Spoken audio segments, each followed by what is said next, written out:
Hello नमस्कार दोस्तों, स्वागत है आपके अपने channel Sunil sir math point में। आज आपको एक्सरसाइज 1.1 का 2 सवाल करा चुके हैं, बाकी तीसरा क्वेश्चन कराएंगे। कैसे होता है ये देखिए। अब आज गुणनखंड विधि द्वारा निम्न पूर्णांकों के एचसीएफ और एलसीएफ ज्ञात करना है। कौन सी विधि द्वारा? अभाज्य गुणनखंड विधि द्वारा निम्न पूर्णांकों के एचसीएफ और एलसीएम निकालना है। अभाज्य गुणनखंड विधि एक ही होती है, एक होती है भाग विधि। तो हमें इसमें जो पूछा उस विधि से हम ज्ञात करेंगे। सबसे पहले देखेंगे पहला क्वेश्चन। पहला क्वेश्चन इसका क्या है? पहला क्वेश्चन इसका दे रखा है 12 दिया है, 15 दिया है और दे रखा है आपका कितना 21। इसका क्या निकालना है? हमें एलसीएम निकालना है और एलसीएम निकालना है। कैसे निकालेंगे? देखो इसमें क्या करना है, पहले 12 के फैक्टर करेंगे हम। 12 के फैक्टर करेंगे तो 2 से काटेंगे, 2 छंग 12, 2 से काटेंगे 2 3 6, 3 से काटेंगे 3 एकम 3। ऐसे इसके 15 के करेंगे, 3 से काटेंगे 3 पंजे 15, 5 से काटेंगे 5 एकम 5। 21 के फैक्टर करेंगे, 3 से काटेंगे 3 सत्ते 21, 7 एकम 7। ठीक, तो इसमें देखो सबके लिखेंगे फैक्टर। कैसे लिखेंगे? सबके फैक्टर लिखेंगे 12, 2 गुणा 2 गुणा 3। 15 के जब लिखेंगे तो आपको मिलेगा 3 गुणा 5। 21 के जब लिखेंगे तो आपको मिलेगा 3 गुणा 7। इसका एचसीएफ निकाल लो पहले। मैंने कहा था पहले एचसीएफ निकालते हैं। तो एचसीएफ कैसे? देखो कॉमन क्या है? 3 कॉमन है, सब में 3 कॉमन है। 3 कॉमन है तो एचसीएफ तो हो गया आपका 3। अब क्या करना है, जब एलसीएम हम निकालते हैं तो हमने बताया था एलसीएम जब भी निकालते हैं तो जो कॉमन होता है पहले तो वो लिखा जाता है। तो कॉमन क्या दे रखा है? 3, 3 लिख लिया। अब जो कॉमन नहीं है वो सब लिखा जाएगा, 2 लिखा जाएगा। देखो फिर कितना लिखा जाएगा? 5 लिखा जाएगा। फिर कितना लिखा जाएगा? 7 लिखा जाएगा। तो करेंगे 5 दूनी 10, दूनी 20, 3 60, 7 छंग 42 मतलब 420। समझिए, 2 3 6, दूनी 12, पंजे 60, 7 छंग 42, 420 आ गया। तो ये तो हो गया इसका कौन सा? पहला सवाल। तो पहला सवाल ऐसे करना है, आपको क्या करना है? फैक्टर करना है। फैक्टर करने के बाद तीनों में देखना है कॉमन क्या है।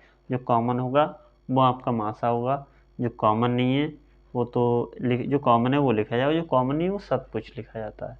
तो ये तो हो गया इसका पहला सवाल। दूसरा सवाल देखेंगे इसका। दूसरा सवाल क्या है? दूसरा सवाल है 17 23 29। दूसरा इसका जो सवाल है वो 17 23 और 29। एक चीज़ बता दें आपको सीधे सीधे, अभाज्य संख्याएं आपने पढ़ी होंगी। अभाज्य संख्याएं वे संख्याएं होती हैं जो एक और स्वयं से कटें। तो इसमें ये अभाज्य संख्याएं हैं और अभाज्य संख्याओं का जो मासा होता है वो 1 होता है और जो इनका लासा होता है वो क्या होता है? गुणनफल होता है। जैसे मैं बता दूं, जैसे विस्तार से बता दूं, 17 का अगर आप फैक्टर करेंगे तो ये संख्या केवल 17 से ही कटेगी। ऐसे ही 23 का यदि फैक्टर करेंगे आप तो 23 एकन 23 ही रहेगा, 23 एकन 23। और 29 को जब काटेंगे तो 29 एकन कितना रहेगा? 29। इसका मतलब यह है इसका जो मासा आएगा वो 1 आएगा और इसका जो एलसीएफ आएगा वो कितना आएगा? आपका एलसीएम आएगा, वो आएगा इनका गुणनफल। यहाँ नोट करके एक बता दूं मैं सीधे सीधे नोट, अभाज्य संख्याओं का मासा, अभाज्य संख्याओं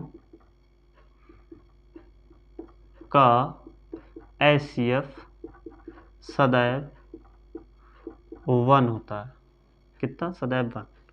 और दूसरा पॉइंट है अभाज्य संख्याओं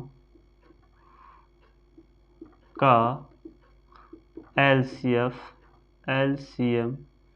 सदैव उनका गुणनफल होता है, उनका गुणनफल होता है। इनका गुणनफल निकाल लो कितना आएगा? गुणनफल होता है। 2 पॉइंट हैं, इनको याद रखना, ठीक है। तो ये करने की जरूरत नहीं पड़ेगी, ये सीधे सीधे लिख सकते हैं इसमें। इनका जो एचसीएफ हो गया आपका, हो गया एचसीएफ कितना हो गया? 1। ठीक, एलसीएम जब निकालेंगे तो इनका गुणनफल 17 गुणा कितना? 23 गुणा कितना? 29। कर लो गुणा इनकी।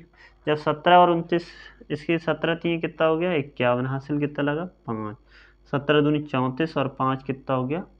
34 और 5 39 हो गया।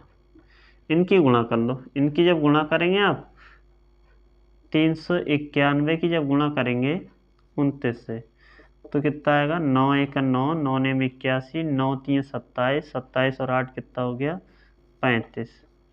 अब 2 से गुणा करेंगे, 2 1 2, 2 नेम 18 और 2 3 6 और 1 कितना हो गया 7, 9 3 8 5 13, 7 3 10 और 11 कितना आया 11 339। ठीक, तो ये समझ लेना कि आपको जब भी अभाज्य संख्याओं का मासा हम निकालें या एलसीएम निकालें तो 1 होता है और एलसीएम उनका गुणनफल होता है। ये है अभाज्य संख्याओं का, ये पॉइंट याद रखना। अभाज्य संख्याओं का एचसीएफ सदैव 1 होता है, अभाज्य संख्याओं का एलसीएम सदैव उनका गुणनफल होता है, जैसे ये मैंने बताया। तो ये शॉर्ट ट्रिक है, वैसे भी आप निकाल सकते हैं 1 ही मिनट में, कोई लिखने की इसकी ज़रूरत नहीं है। अगर आपको पता है तो सीधे सीधे एचसीएफ इसका 1 लिख दें और एलसीएम निकालें तो गुणा कर लेते हैं सीधे सीधे। एक क्वेश्चन और रह गया है इसमें, एक चीज़ और बता दें जिनमें कोई कॉमन नहीं है। जैसे मान लो अगला क्वेश्चन दे रखा है आपका, तीसरा क्वेश्चन दिया है। तीसरा क्वेश्चन है 8 दे रखा है, 9 दे रखा है और कितना दिया है 25। देखो इसके फैक्टर करेंगे, 2 से काटेंगे, 2 चौक 8, 2 दूनी 4, 2 एकम 2, 9 को काटेंगे तो 3 3 9, 3 एकम 3, 25 को काटेंगे तो 25, 5 पंजे 25, 5 एकम 5, ये रहा। तो इसमें क्या करना है हमें, देखो 8 बराबर लिखना है 2 गुणा 2 गुणा 2 और 9 बराबर गुणा में 1 भी लिखा जाएगा, 9 बराबर लिखेंगे 3 गुणा 3 गुणा कितना 1, 25 को लिखेंगे 5 गुणा 5 गुणा कितना 1। एक चीज़ और बता दें, ऐसी संख्याएं हों जिनमें कॉमन कुछ ना हो तो उसमें मासा कितना आएगा देखिए। एचसीएफ जब निकालेंगे आपको तो मिलेगा क्या, एचसीएफ देखो केवल 1 कॉमन है और कुछ कॉमन नहीं है, तो एचसीएफ तो हो गया 1। अब आप ये देख रहे होंगे बाकी कोई संख्या क्या नहीं है, कॉमन नहीं है। तो एलसीएम सीधे सीधे क्या लिखना चाहें, या तो ये लिख दें और नहीं लिखें तो सीधे सीधे 8 गुणा 9, क्योंकि इनका जो मल्टीप्लिकेशन है वो यही आएगा, सीधे सीधे आएगा। 25 अट्ठे होता है 200 और गुणा होता है 9, 9 दूनी कितना हो गया 1800। तो इसका जो एलसीएम आया वो ये आया। ठीक, ऐसे करना, सिंपल सा क्वेश्चन है।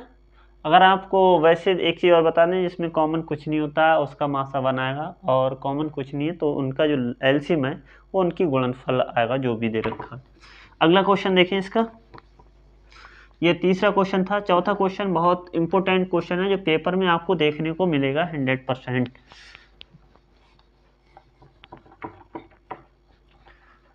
ये कौन सा क्वेश्चन है, चौथा क्वेश्चन दे रखा है। क्वेश्चन नंबर चौथा है, यदि एचसीएफ दिया है आपका 306, 657 बराबर दे रखा है 9 दिया है, तो एलसीएम 306, 657 ज्ञात कीजिए। तो जो पहले क्वेश्चन मैंने दूसरा क्वेश्चन कराया था उसमें बताया था फार्मूला। ये देखो ए का मान कितना दे रखा है, ए का मतलब है पहली संख्या 306 है, बी का मतलब 657 दे रखा है, एचसीएफ दिया है आपका कितना 9 दिया है। हमें एलसीएम निकालना है, क्या निकालना है, एलसीएम निकालना है। वैसे तो सीधे सीधे अब तक ऐसे निकाल रहे थे वैसे निकालेंगे, लेकिन एक फार्मूला होता है, आपको पता है कि जो फार्मूला होता है वो a इंटू वी बराबर होता है एलसीएम इंटू एचसीएफ। अब यहाँ से हमें निकालना क्या है, एलसीएम निकालना है। जब एलसीएम आप निकालेंगे तो एलसीएम बराबर आपको मिलेगा a इंटू वी और बटे में आ जाएगा एचसीएफ, ये इसके बटे में आ जाएगा, ये गुणा में है बटे में आ जाएगा। a का मान कितना है दे रखा है 306 और b का मान कितना दे रखा है 657 दे रखा है, बटे में कितना है आपका 9। 9 से जब काटेंगे तो 9 3 27 बचा कितना 3, 36 हो गया, 9 चौक 36, तो 34 गुणा कितना है 657 और इनकी जो गुणा आती है 22 338, इनकी जो गुणा आती है वो कितनी आती है 22 338। 38। ये सिंपल सा क्वेश्चन है, ऐसे करना। एक क्वेश्चन आपको जरूर मिलेगा देखने को, सेम टू सेम भी मिल सकता है, बाकी उदाहरण भी एनसीईआरटी के देते हैं, लेकिन क्वेश्चन आपको एनसीईआरटी से ही मिलेगा। तो ये क्वेश्चन समझ में आ गया होगा। ए बी दे रखा है, एलसीएम दे रखा है, एलसीएम निकालना है। अगला क्वेश्चन देखें कौन सा था, चौथा था। पांचवा क्वेश्चन देखें इसका।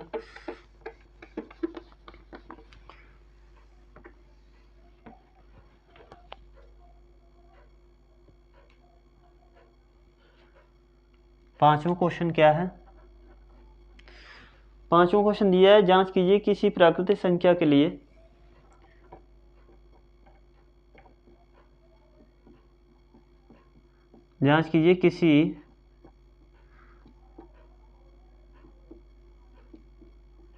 प्राकृतिक संख्या के लिए किसी प्राकृतिक संख्या के लिए 6 की पावर n के लिए 6 की पावर n अंक संख्या 6 पावर n अंक 0 पर समाप्त होती है।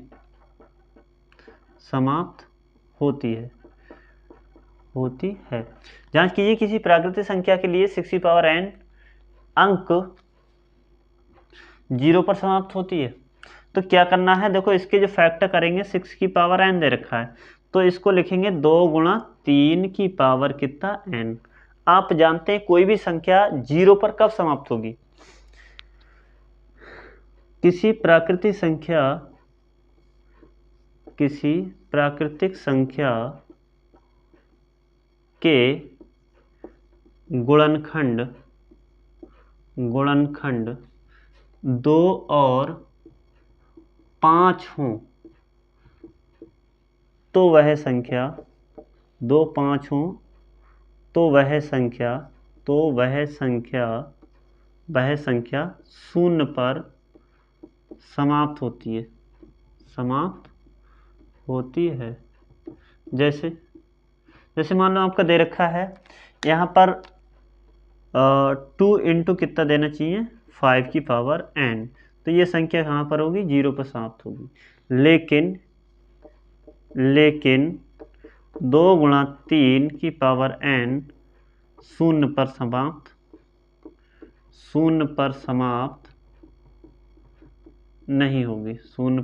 नहीं होगी। ये चीज ध्यान रखें।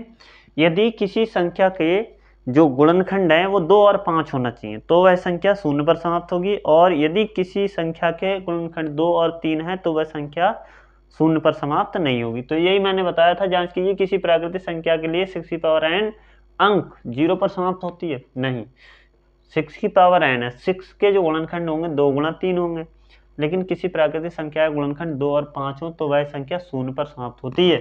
तो 2 इंटू 5 बराबर 0, अर्थात लेकिन ये 0 पर समाप्त नहीं होगी। ये पॉइंट समझ में आ गया होगा। आपको केवल याद रखना है 2 गुणा 5 और बाकी कुछ नहीं करना है। अगला क्वेश्चन है इसका,